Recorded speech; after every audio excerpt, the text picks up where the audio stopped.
Angelisis, Rebirth. Copyright 2025 by Ricardo Alanis. All rights reserved.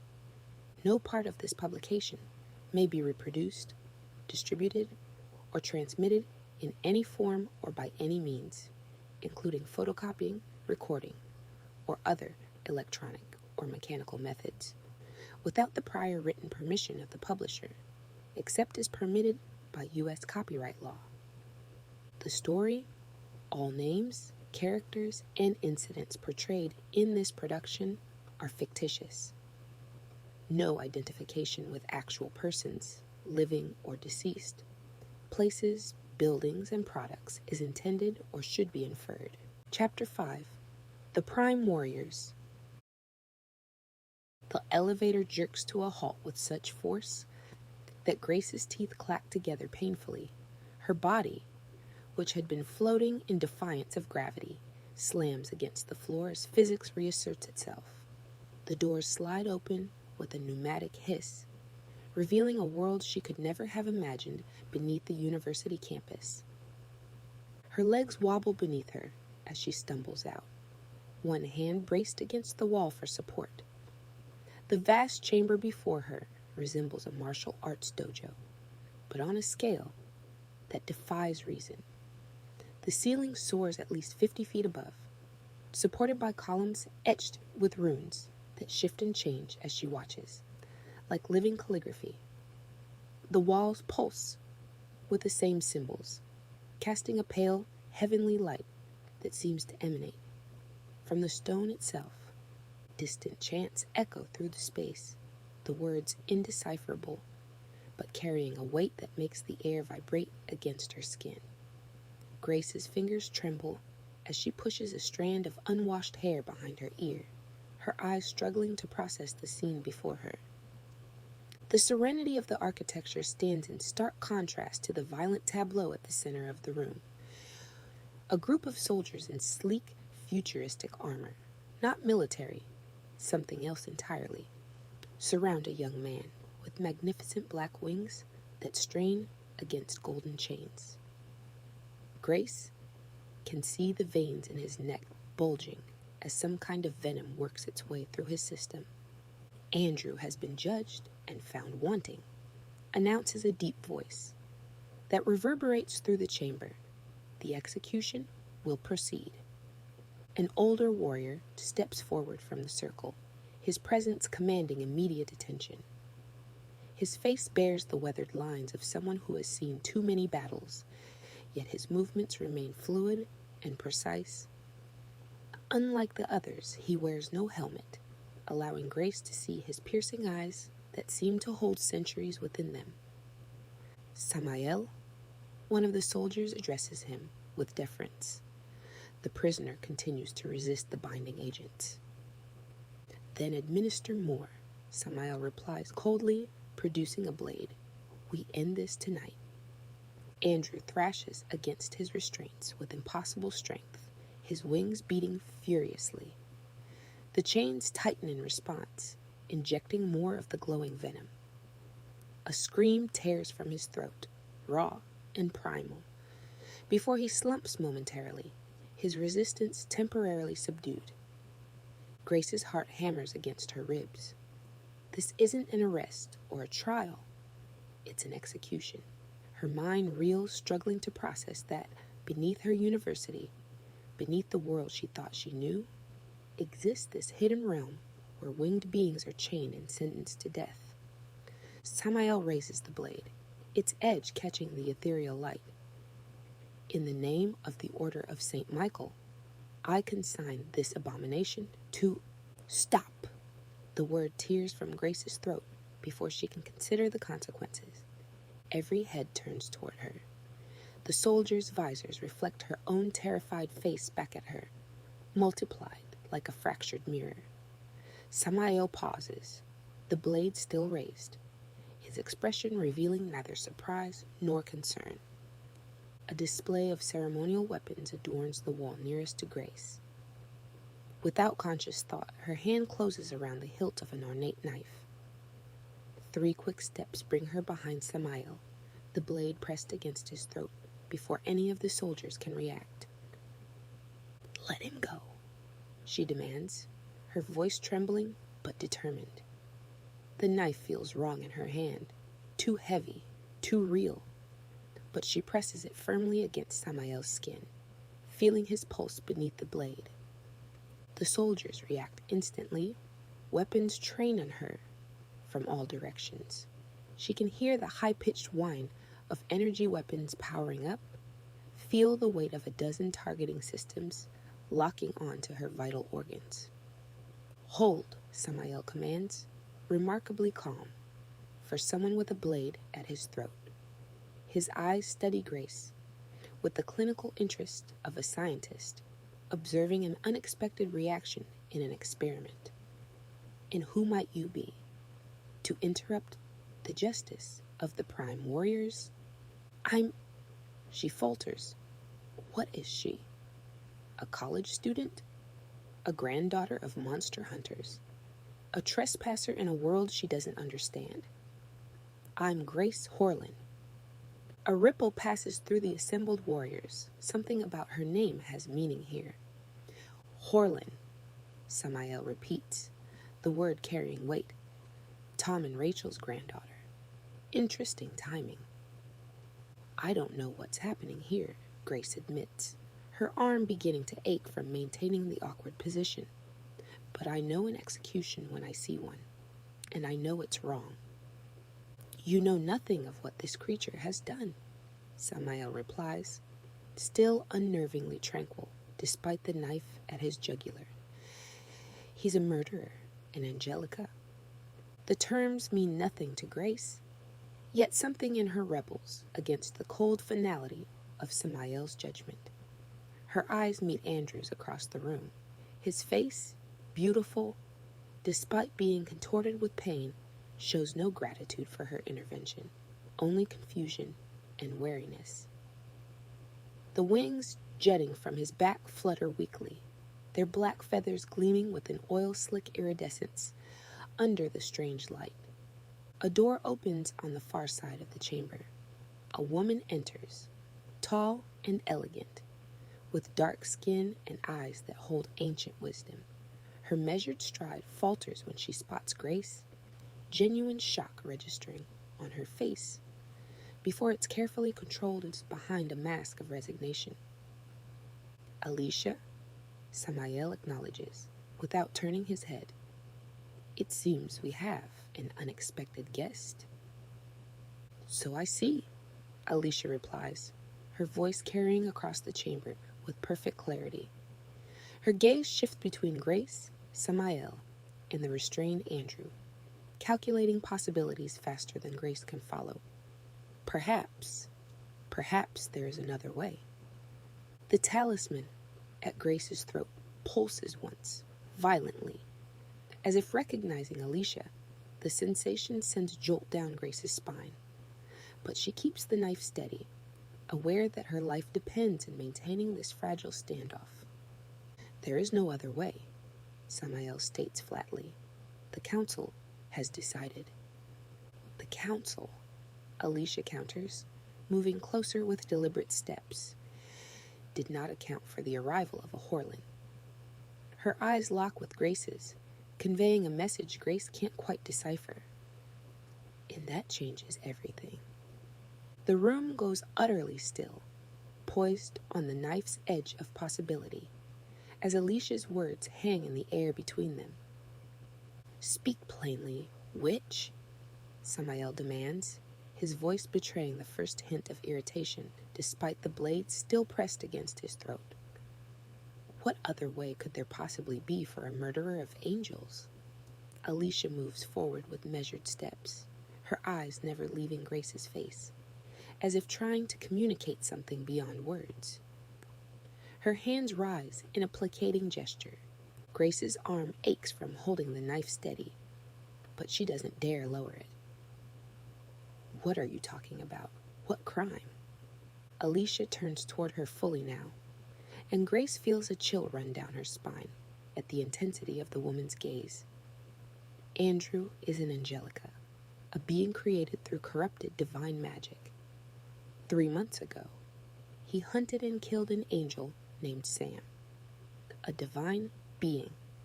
From his chains, Andrew makes a sound, half laugh, half snarl. Sam was a spy, a liar. Silence, Samael growls, the vibration of his voice traveling through the blade at his throat. Grace's mind reels with the implications. Angels, Angelicas, murder.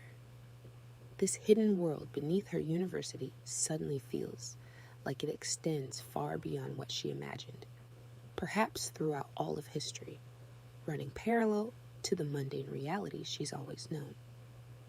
Whatever he did, Grace says, surprised by the steadiness in her voice. Is there really no option between freedom and execution? Alicia's expression softens fractionally. I propose a splitting ritual, ancient magic that will divide Andrew into his fundamental natures, separating his darkness from his light. She turns to Samael. Both resulting beings would be weakened, their power halved. Neither would pose the threat that the whole does now. A tense silence falls as Samael considers. Grace can feel his pulse quicken slightly beneath her blade. Fine, he finally concedes. But I want assurances. The separation cannot be reversed. Alicia nods. I have prepared for this possibility. There is a binding artifact that can prevent reunification. Her eyes meet Grace's again.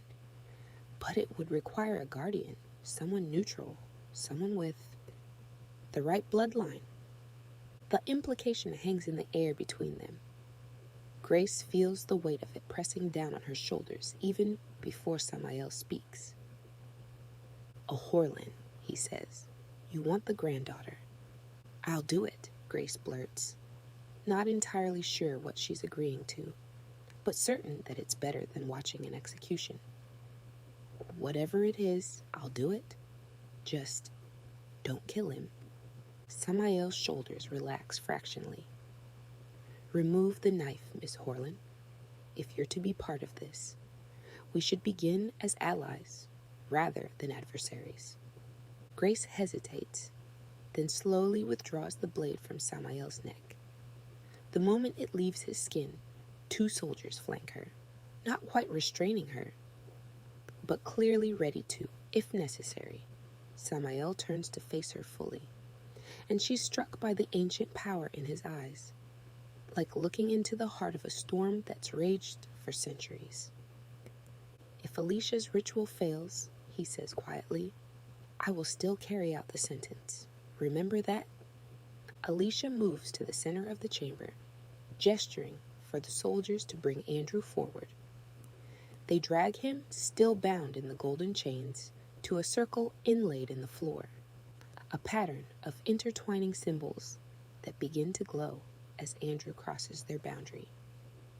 Clear the area, Alicia commands, and the soldiers retreat to the edges of the room, taking Grace with them. What follows defies everything Grace thought she knew about reality. Alicia begins to chant in a language that seems to shift and change with each syllable, sometimes sounding ancient and guttural, other times melodic and ethereal. Her hands move in complex patterns, leaving trails of golden light hanging in the air like after images. The runes on the walls respond, pulsing in rhythm with her words. The air grows thick and charged, like the moment before lightning strikes. Grace's talisman grows hot against her skin, vibrating in recognition of the power being channeled. Alicia pulls a small vial from within her robes and uncorks it. The contents, neither liquid nor gas, but something in between, spiral upward, forming a glowing helix that encircles Andrew. His wings strain against the chains as the substance makes contact with his skin, sizzling where it touches. Andrew's body begins to glow from within, light streaming from his eyes and mouth. He screams, a sound of such profound agony that Grace has to fight the urge to cover her ears.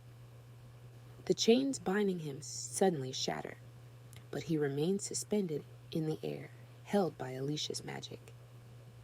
Then, impossibly, he begins to separate. Like a cell dividing, his form stretches, blurs, and pulls apart. For a moment, there are two overlapping silhouettes.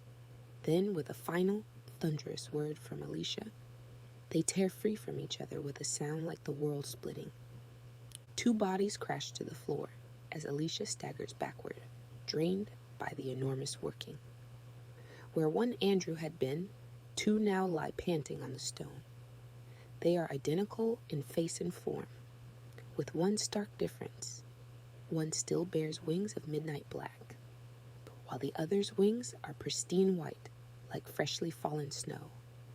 The soldiers move immediately, securing both with new restraints.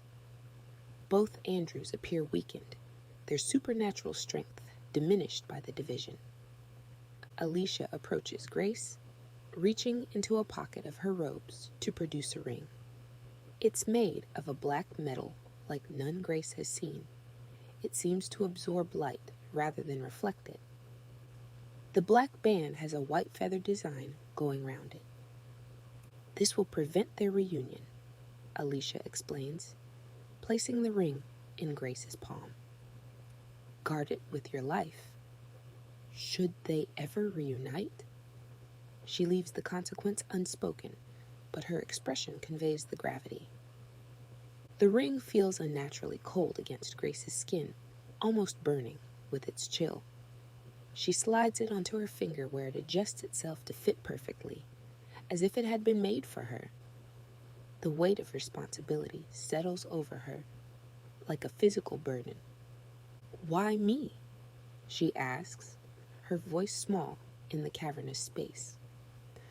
Because, unlike everyone else, you seem to care, Alicia replies simply. Grace looks between the two Andrews. The black-winged one glares at her with undisguised hatred, his eyes promising violence should he ever break free. The white-winged counterpart looks confused and vulnerable, his gaze darting around the chamber as if seeing it for the first time. That's the Andrew who killed Sam, Grace asks, the full weight of what she's become involved in finally hitting her. Alicia's expression is unreadable. Yes and no. He was whole then. Now he is divided. Neither is fully responsible. She gestures toward the black-winged figure, though most of the darkness remained with that one. Grace feels suddenly lightheaded, the enormity of everything she's witnessed in the past hour crashing down upon her. The talisman pulses against her chest, warm and reassuring, while the ring on her finger remains ice cold. Opposing forces now bound to her, by magic she barely comprehends. The white-winged Andrew meets her eyes across the chamber, and something like recognition flickers in his gaze. The soldiers lead the two Andrews away in opposite directions, their footsteps echoing across the vast chamber. Samael watches them go, his face an unreadable mask. Before turning his attention to Grace, he circles her slowly, like a predator assessing potential prey, his movements fluid and deliberate. Despite his age, which Grace can't begin to guess, there's nothing frail about him. Every line of his body speaks of barely restrained power. Tom and Rachel Horland's granddaughter, he says, tasting the words. Do you know what your grandparents were to us? Grace stands her ground despite the tremor in her legs. The ring on her finger pulses with cold energy, a constant reminder of her new responsibility. Clearly not, since my family decided to keep me in the dark about all of this. She gestures at the vast dojo, with its living runes and impossible architecture. They were legends, Samael continues, ignoring her bitterness, the greatest hunters of their generation. They eliminated more supernatural threats in 2 decades than most prime warriors manage in a lifetime. His eyes, deep set and penetrating, study her face for any reaction. Your mother and father followed in their footsteps, though they eventually chose retirement. The way he says the word makes it sound like a character flaw. Grace thinks of her parents, John working his museum job, Jenna tending to Toby and Brian, and tries to reimagine them as monster hunters.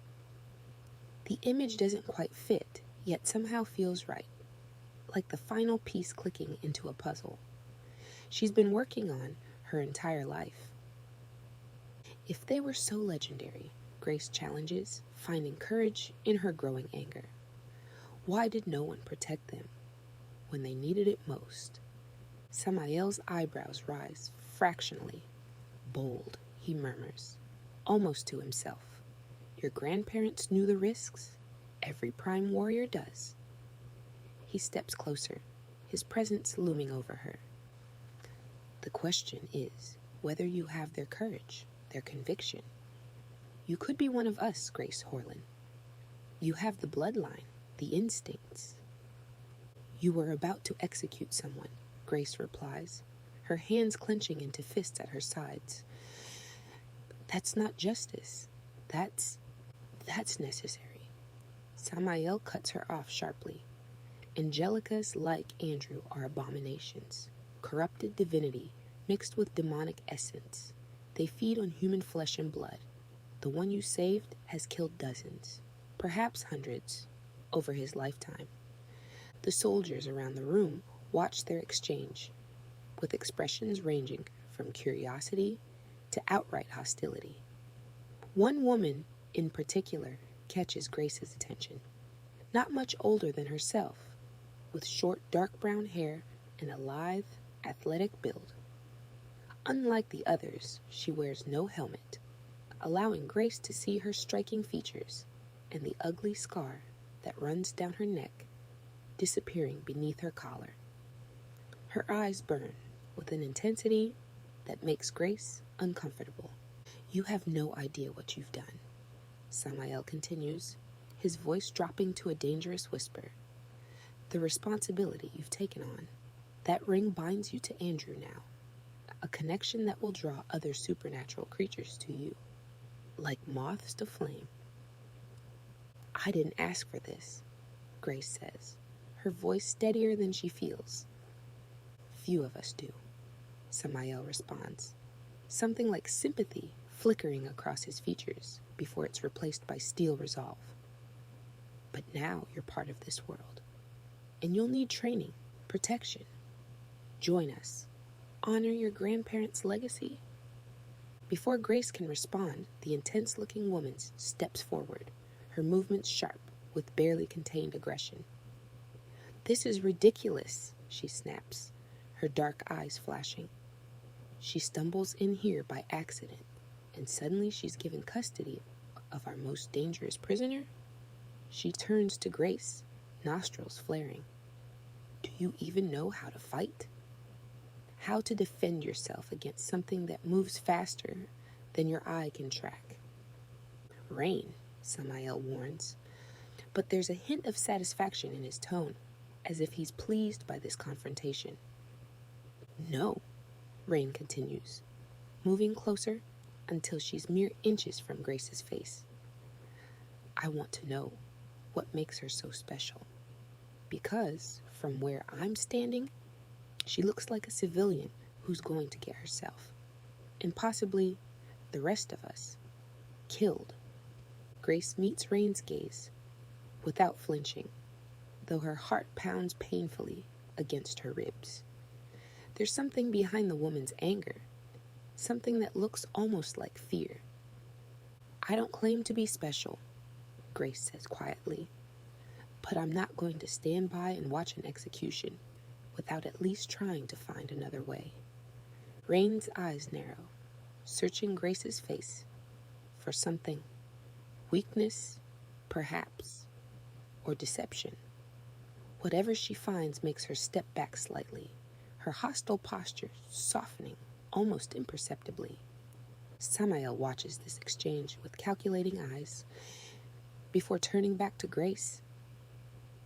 Enough discussion. You will begin training immediately.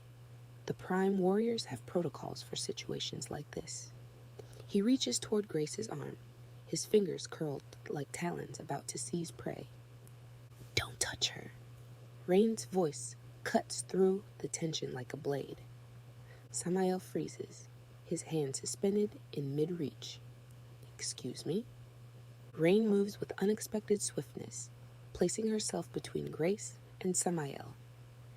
She's under my protection now, she declares, her stance wide and ready, though Grace can see a slight tremor in her shoulders, not from fear, but from the effort of standing against her superior. The dojo falls silent, the distant chanting that had been a constant background suddenly hushed, as if the very building holds its breath. Even the runes on the walls seem to dim, waiting. You forget yourself, Samael says, his voice deadly quiet. Step aside, Rain. No. The single word rings out like a challenge. I've watched you sacrifice too many in the name of necessity. Not this time. What happens next occurs too quickly for Grace to fully process. Samael moves with impossible speed, his hand striking out like a serpent. There's a sickening crack as his fist connects with Rain's jaw, sending her crumpling to the floor. Blood trickles from the corner of her mouth, bright crimson against her pale skin. Rain. Grace drops to her knees beside the fallen warrior, instinctively pressing her hand against the woman's shoulder. Rain's body is unnaturally still, her chest rising and falling in shallow, pained breaths. Grace looks up at Samael, her earlier fear transformed into something harder, colder. What kind of protectors are you? She demands, her voice shaking with rage rather than fear now. Is this how you treat your own people? Discipline is necessary, Samael replies, though something in his eyes suggests even he recognizes he's gone too far. Rain knows the consequences of insubordination. The runes along the walls pulse suddenly, flaring with brilliant light that casts harsh shadows across Samael's face, emphasizing the cruel angles of his features.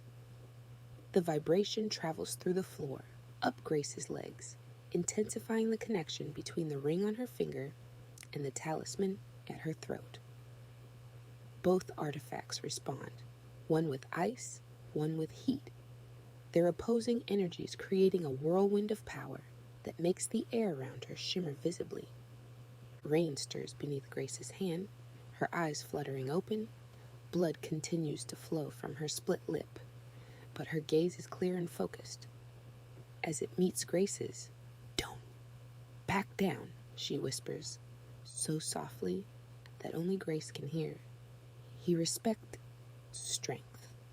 Samael takes a step toward them, his expression darkening as the runes continue to pulse with increasing intensity. Enough of this, he growls. Guards, separate them. Two soldiers move forward reluctantly, their hands on their weapons. Grace tightens her grip on Rain's shoulder, preparing to resist, though she has no idea how to fight against trained warriors. The runes flash once more, then settle into a steady, pulsating glow, like a heartbeat growing stronger. The dojo doors fly open with such force that they crack against the stone walls, sending fragments of ancient wood spiraling through the air. Framed in the doorway stands Professor Ambers, though nothing about him resembles the mild-mannered archaeology teacher Grace knows from campus.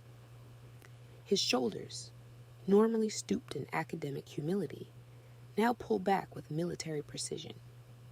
The soft, breathy quality of his voice has vanished, replaced by a resonant command that fills the chamber. That's enough, Samael.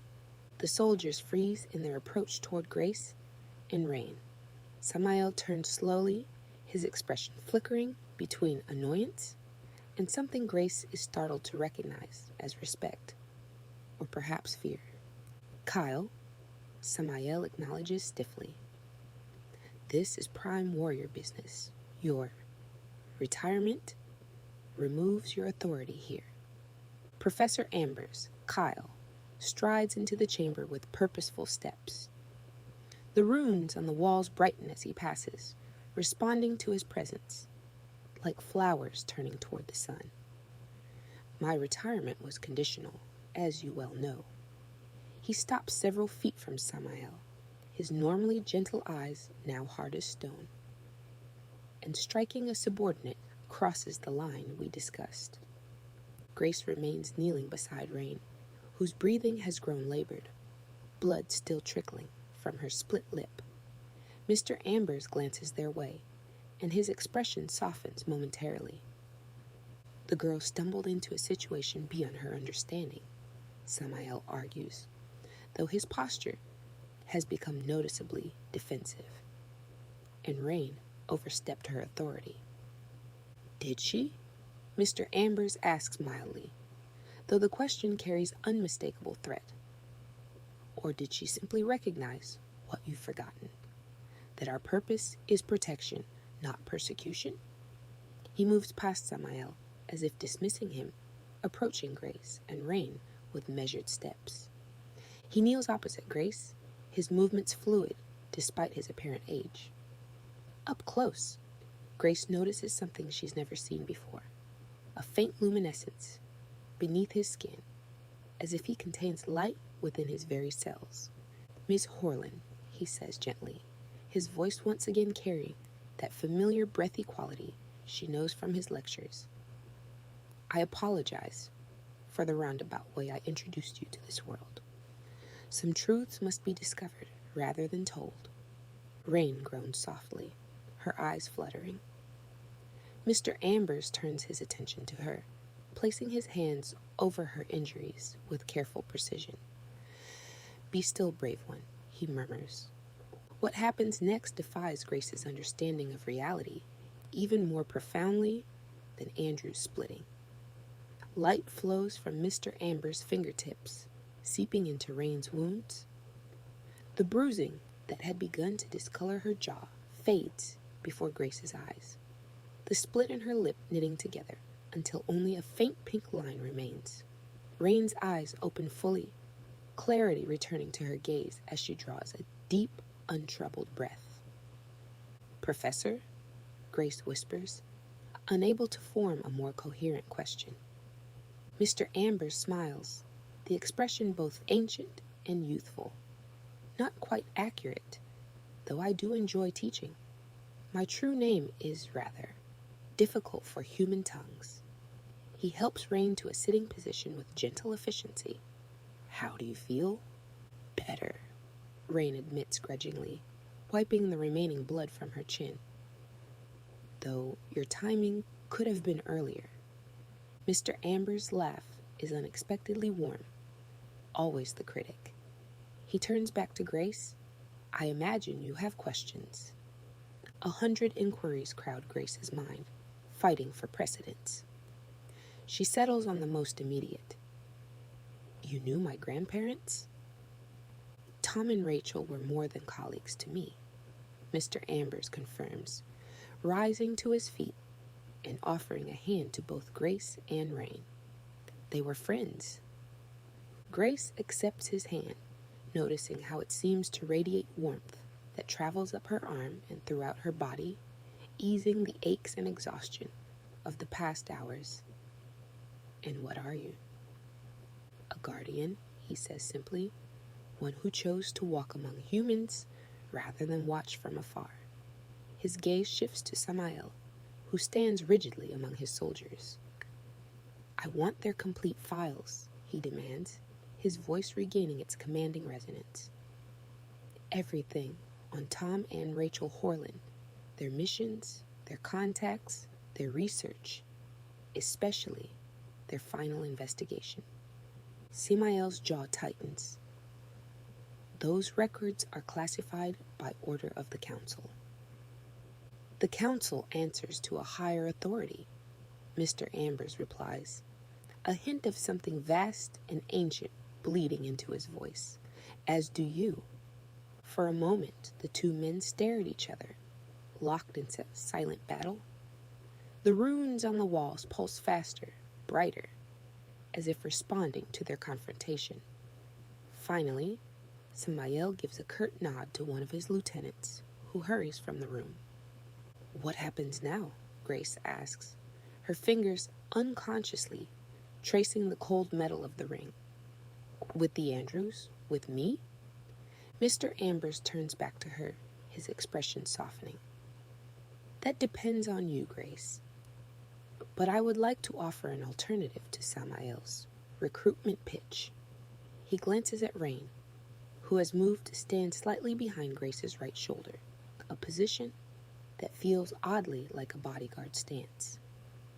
"I'm forming a specialized unit to address growing supernatural threats your grandparents were investigating before their deaths."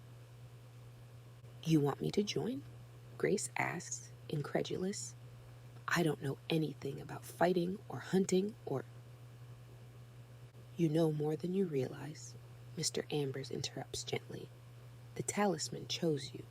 The ring accepted you. And you're a Horlin. Your instincts led you to stop an execution at great personal risk." His eyes, kind but penetrating, seem to look through her. "You have qualities that cannot be taught, Grace. The rest can be learned." Rain shifts beside her. "You said unit? Who else?" "You, for one," Mr. Ambers replies with a small smile. "If you're willing to leave Samael's command." Rain's eyes widen slightly before she controls her expression. "You want me to work with a rookie?" "I want you to work with a Horlin," he corrects. "And yes, to teach her what you know. Your skills complement each other in ways that will become clear." Grace's mind reels with the implications. 24 hours ago, her biggest concern was passing her archaeology exam.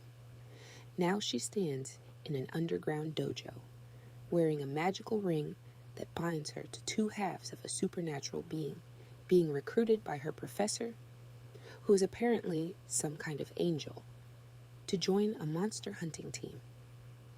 "What about my family?" she asks. "My studies? My life?" "All can be accommodated," Mr. Ambers assures her, "though I won't pretend your life will remain the same. The moment you put on that talisman, your path changed, Grace. The question is whether you will walk it with purpose or be dragged along unwillingly." Grace looks at Rain, whose earlier hostility has transformed into something more complex, a wary respect, perhaps, or at least a willingness to reassess. She thinks of her grandparents, of the legacy they left that she never knew existed. She thinks of her brothers, Brian, with his own secrets she's just beginning to suspect, and little Toby, who deserves a world where monsters don't devour innocent people. The ring pulses on her finger, a cold reminder of her new responsibility. Somewhere in this facility, two halves of Andrew are being contained, one filled with darkness and rage, the other with confusion and vulnerability, both bound to her through ancient magic she barely comprehends. "I'll do it," she says, finally, the words feeling like a door closing behind her and another opening ahead.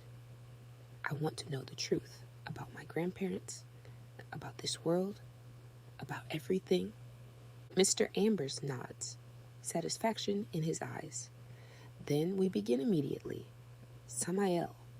He turns to address the still fuming commander.